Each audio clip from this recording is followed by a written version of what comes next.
Today I am going to explore the Japanese traces during Japan's colonial era in Huamdong in Seoul. Huamdong is located on the gentle western hillside of Mount Namsan.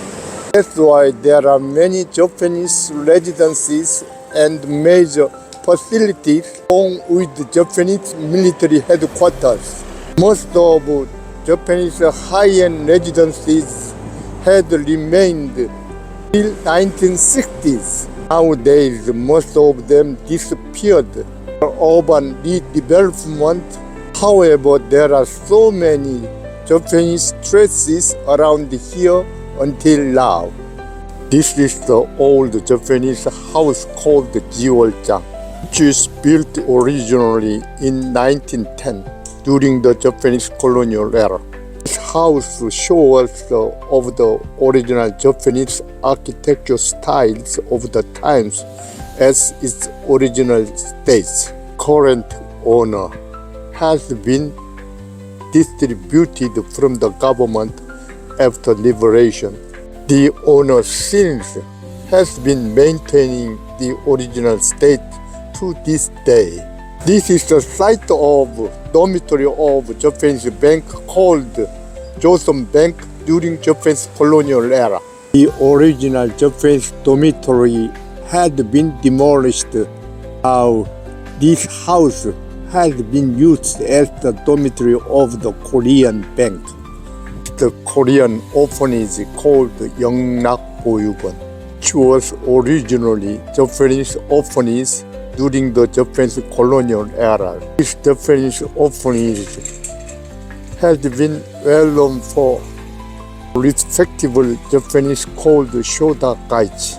The head of this Japanese orphanage during the Japanese colonial era was respected as the father of Korean orphan because he took care of Korean orphanage like his children.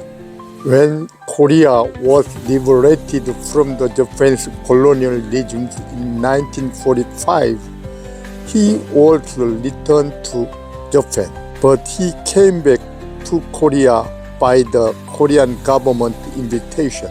The government honored him with the Korean medals. He lived here until he died. And then he was buried in Korea in Yanghwajin Foreign Missionary Cemetery Park. These staircases consist of 108 staircases. This staircase was originally constructed by the Japanese colonialists to lead to the Japanese Gyeongsang military shrine.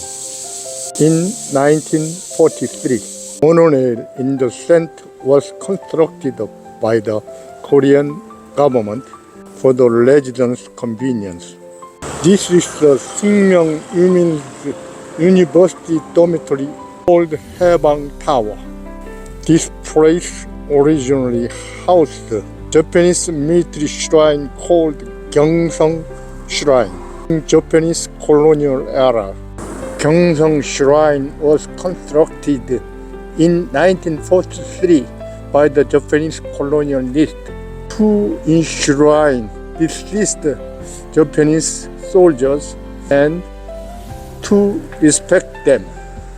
After liberation from the Japanese colonial era, this place housed Sungsil High School in 1954.